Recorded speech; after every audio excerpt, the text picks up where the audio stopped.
Osama Akras. Tak fordi du har tid til at snakke med 90minutter.dk. I vinder kampen i dag. Hvordan synes du selv, det gik?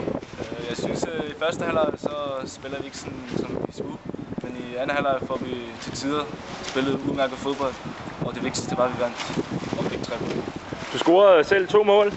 Hvordan synes du selv, det gik for dig i dag? Jeg synes, at jeg fik scoret 2 mål. Og det var jeg selvfølgelig glad for. Men jeg spillede ikke den bedste kamp, som jeg har gjort tidligere. Hvad var taktikoplægget i dagens kamp? Det var, at vi skulle presse den fra start af og køre spillet rundt, som vi plejer. Og så lade dem løbe efter bolden. Men det startede jo ikke så godt. I kom bagud 1-0. Havde I spillerne undervurderet Randers lidt? Måske tog vi lidt for opgaven, men sådan er det også. Men når man møder sådan nogle svære hold, så skal man også have mere fysik eller psyken med, så man kan slå de lidt mindre hold.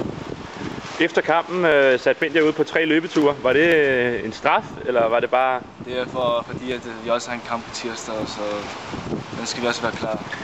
Ja, kampen på tirsdag, pokalfinalen mod Lyngby. Regner du med at starte inden? Det håber jeg i hvert fald. Det er op til træneren, hvad han vælger. Men tror du, I vinder?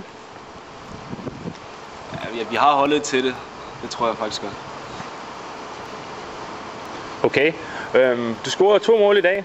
Kunne det så ikke være lækkert lige også at score 2 mål i Lyngby? Ja, det kunne det meget godt, men der var nu også en stærkere modstander, så ja, vi må se til den tid.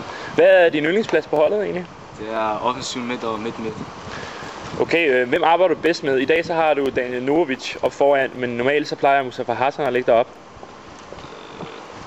Nu har Daniel Novovic ikke startet en tit, men selvfølgelig har det bedre med Mustafa, men jeg har det også godt nok med Daniel Novovic. Dine forældre er fra Marokko, og Brøndby har tidligere haft mange spillere med indvandrerbaggrund, som har haft stor succes i ungdomsårene. Men så er I ligesom faldet fra, når de kommer op til senioralderen. Nu har jo på det her hold, at både dig og Mustafa er jo nogle af stjernerne. Tror du også, at de har det, der skal til for at klare sig på det højeste niveau? Altså lige nu så synes jeg, at vi har det. Og til den tid så må vi se, hvad det bringer frem til. Men jeg håber selvfølgelig meget på, at jeg kan nå derop til og spille SAS-liga-fodbold. Men det er jo op til trænerne og lederne, der er i klubben. Har klubben sagt noget til dig? Om at du gør det godt? Ja, altså de har sagt, at jeg har gjort det godt, og at hvis jeg fortsætter med min udvikling på den her måde, så vil der sagtens give bonus til, at jeg kan spille med SAS-ligaen på tidspunkt, eller nå derop til. Hvad er dit mål med Brøndby? Det er at spille SAS-liga-fodbold.